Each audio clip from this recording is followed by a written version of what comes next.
अब आए थे सेकंड पॉइंट के ऊपर कि सेकंड पॉइंट ये है कि लोगों को ये लगता है कि प्रॉपर्टी का डाउनफॉल चल रहा है। देखिए डाउनफॉल चल रहा है, किसी चीज का डाउनफॉल नहीं चल रहा। प्रॉपर्टी स्लो है। जो फ्यूचर इन्वेस्टमेंट है और जो मिड टर्म इन्वेस्टमेंट है और जो शॉर्ट टर्म इन्वेस्टमेंट है, हर इन्वेस्टमेंट का अपना एक मुकाम होता है। तीसरी बार ये वीडियो बना रहा हूं आप सब लोगों के लिए और कोशिश कर रहा हूं आप लोगों को समझा सकूं। एक होती है शॉर्ट टर्म प्रॉपर्टी, जिसके अंदर आप इतना बड़ा रेवेन्यू यानी इतना बड़ा फाइनेंस लगाते हैं और उसके बाद वो प्रॉपर्टी परचेज करते हैं, 6 महीने 8 महीने के लिए होल्ड करते हैं और उसमें 10% 15% अपना आरओआई यानी कि रिटर्न ऑफ इन्वेस्टमेंट निकाल के उसको साइड कर लेते हैं। इसको कहते हैं इन्वेस्टमेंट शॉर्ट टर्म।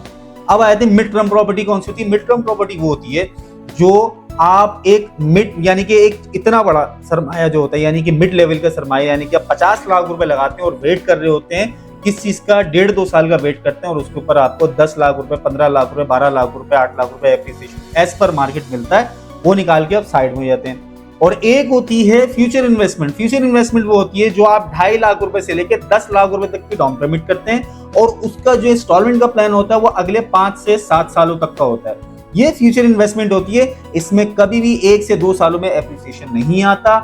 इसके अंदर कम से कम भी 5 साल 4 साल में ही आता है एज पर मार्केट कंडीशन। तो फ्यूचर इन्वेस्टमेंट को फ्यूचर इन्वेस्टमेंट से ही जोड़ के रखें, अपने बच्चों के फ्यूचर से जोड़ के रखें, अपने मुस्तकबिल से जोड़ के रखें, ना कि उसको आप इन्वेस्टमेंट समझे कि नहीं शॉर्ट टर्म इन्वेस्टमेंट करनी है तो गोल्ड खरीद लो भाई, अप एंड डाउन आते रहते हो, उसमें से बाहर निकालते रहना। इसके अलावा और कोई दूसरा ऑप्शन नहीं होता।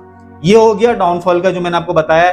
और अभी आपको बता, पाकिस्तान के अंदर ज्यादातर ऐसे मामला हो रहे हैं कि बहुत सारे ऐसे बिल्डर्स हो गए जो अच्छा काम नहीं कर रहे होते, वैसे ही लोगों का पैसा ले रहे हैं, वो दुबई में आकर याशी मार रहे हैं, वो एक अलग चीज है। और एक वो बिल्डर होता है जो डिलीवर नहीं कर रहा होता, तो भाई जो अलॉटी होता है उसका हक होता है, उसका राइट होता है कि वो बिल्डर से अपना क्वेश्चन कर सके कि भाई 3 साल 4 साल 5 साल 6 साल हो गए, आप मेरी प्रॉपर्टी डिलीवर नहीं करी अभी तक आपने, तो आप उसका मुझे जवाब दें।